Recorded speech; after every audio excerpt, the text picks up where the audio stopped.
How about, in case you know it, Ashokan Farewell?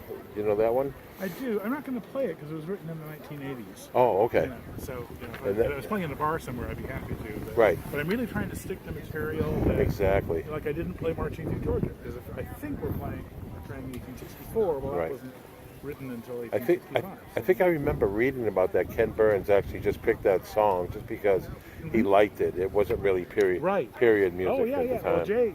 And then Jay was the person he hired to do all the music for the whole series, and Jay wrote it. Right. I've had the opportunity to ask him because I thought about times I've done a little bit of work for some projects like that. None of them as famous or successful as that, but a lot of times someone will ask you, well, I want to choose a theme. Give me a demo tape with some material that I'm not going to have to pay for, either that you wrote yourself that you're going to let me use without a royalty, or that's already in the public domain. And I'm guessing, and again, I've met with you, and somehow I'm never thinking of it when I on those occasions when I run into him to say, hey, how did it happen? Did you record a whole bunch of stuff with Ken Burns? I said, and he said, that's the one. Yeah. Because that happens a lot. I feel blessed to be here. Yeah. I feel blessed to meet you. I feel blessed to listen to your music, and especially having our video. This is probably the most interesting video I've recorded so far since I've been down here. So. Yeah. Well, coming to these historic commemorations like this are a great opportunity to soak up some of the local history and traditions. And I will put this on YouTube. That's what I usually do. I don't like to keep too much video on my phone because it takes up space.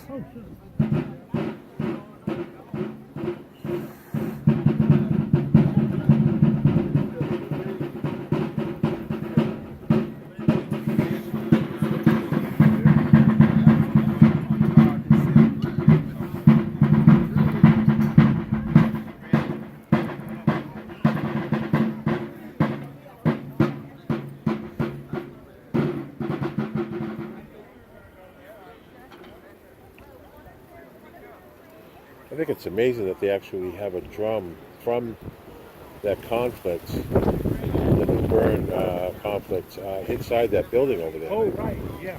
I don't know if there was a comparison.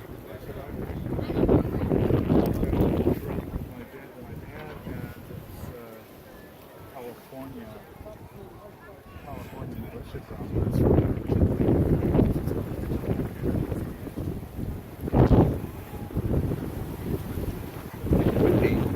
How long do you think you might be here? Oh, I'll be here till 4. Till 4?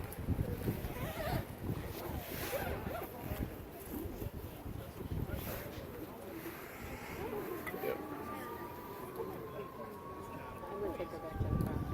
Okay. I'll see you in a little while. Yeah.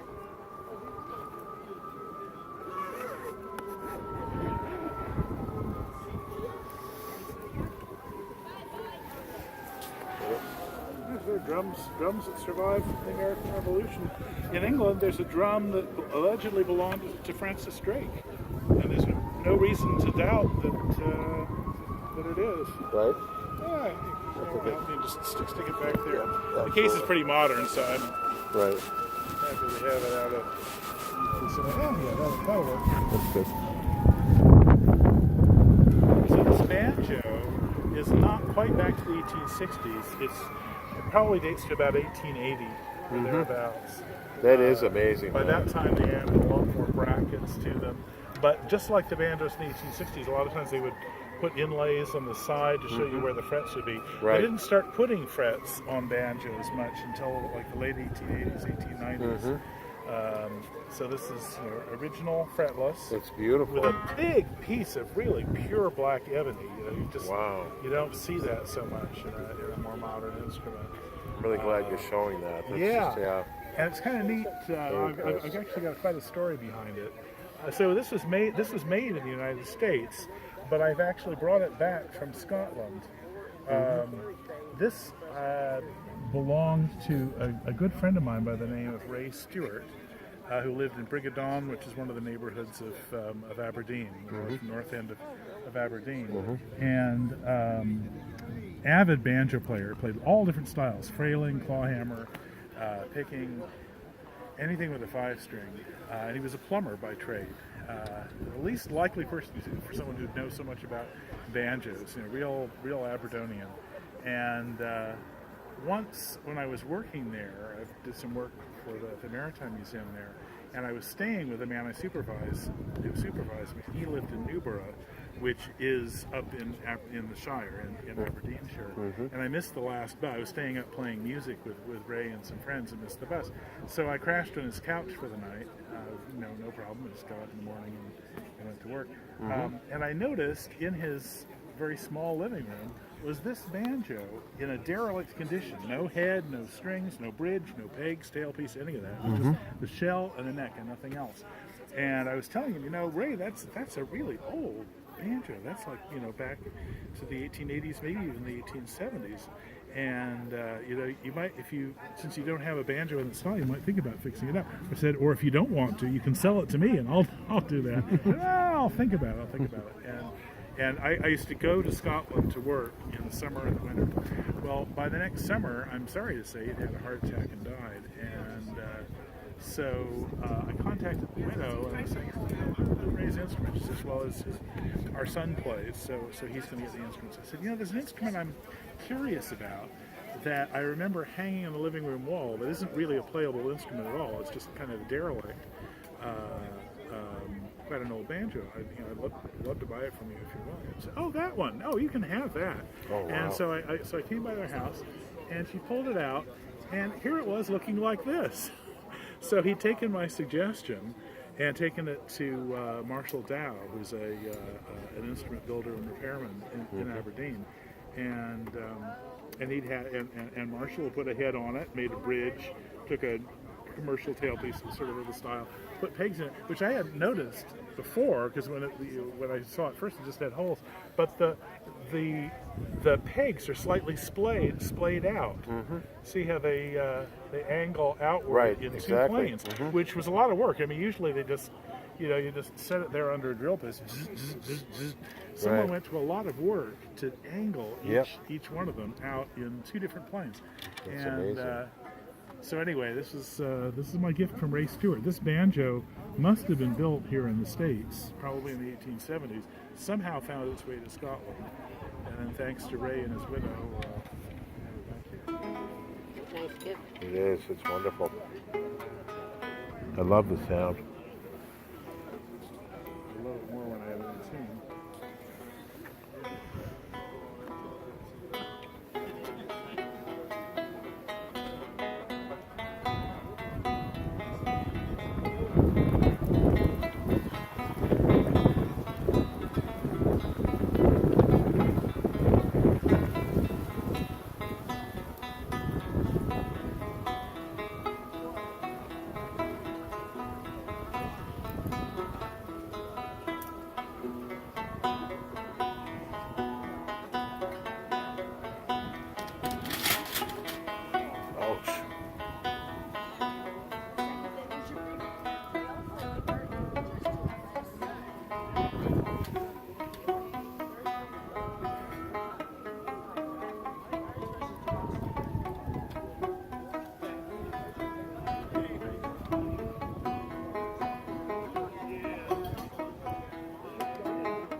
Oh, that's sweet, man. That is a sweet tune.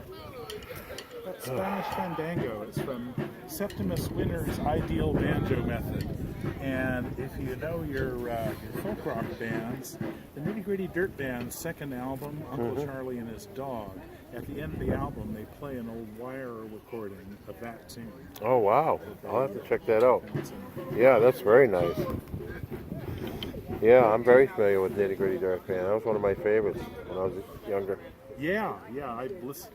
Practically, a friend of mine loaned me that album. I just about wore the grooves out of it. Wow. In the 1980s, I got to play with it. Oh, really? That's awesome.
Dandy Jim from Caroline and Old Dan Tucker. Thank you. Very nice.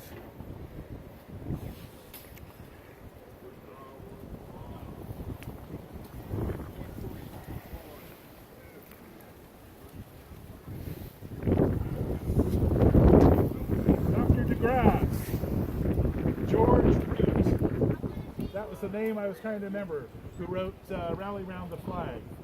George Root, a composer of songs and also a big man in music publishing. Yes. Got a good name. You did. Amazingly, usually those things don't come to me till 3 in the morning. But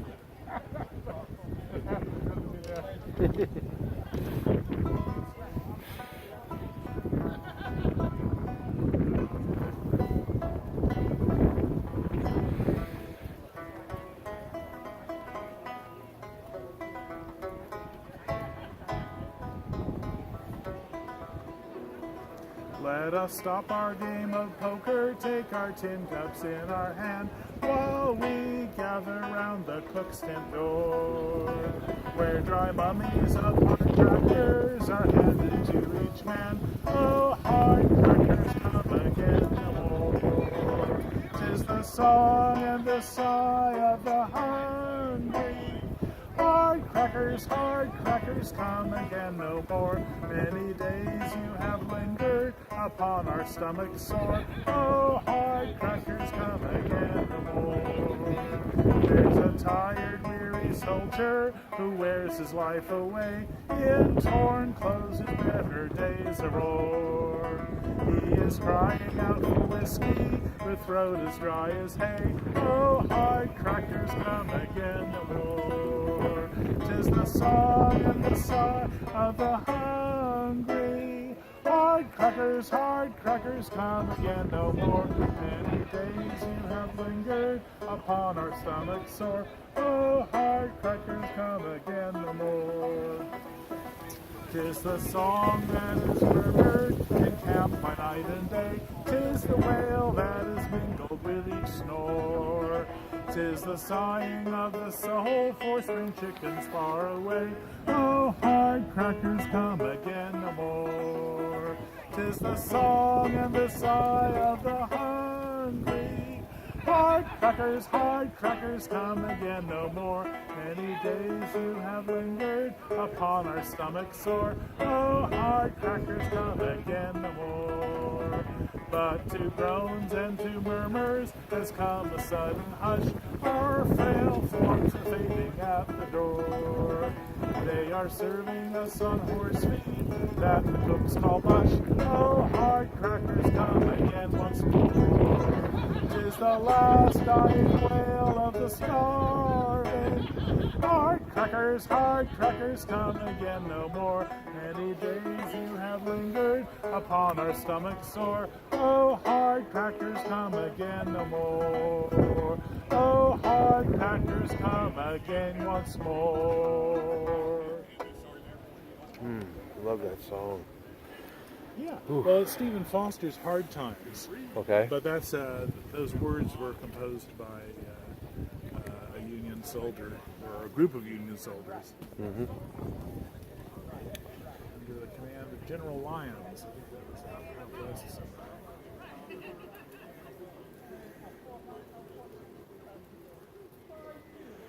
Well, I'm gonna upload this tonight, and I'll use your name so you'll be able to find it very easily. Fantastic. So I appreciate it, Simon. Thank you so much. Likewise. Enjoy your time Yes, here. absolutely. Thank you.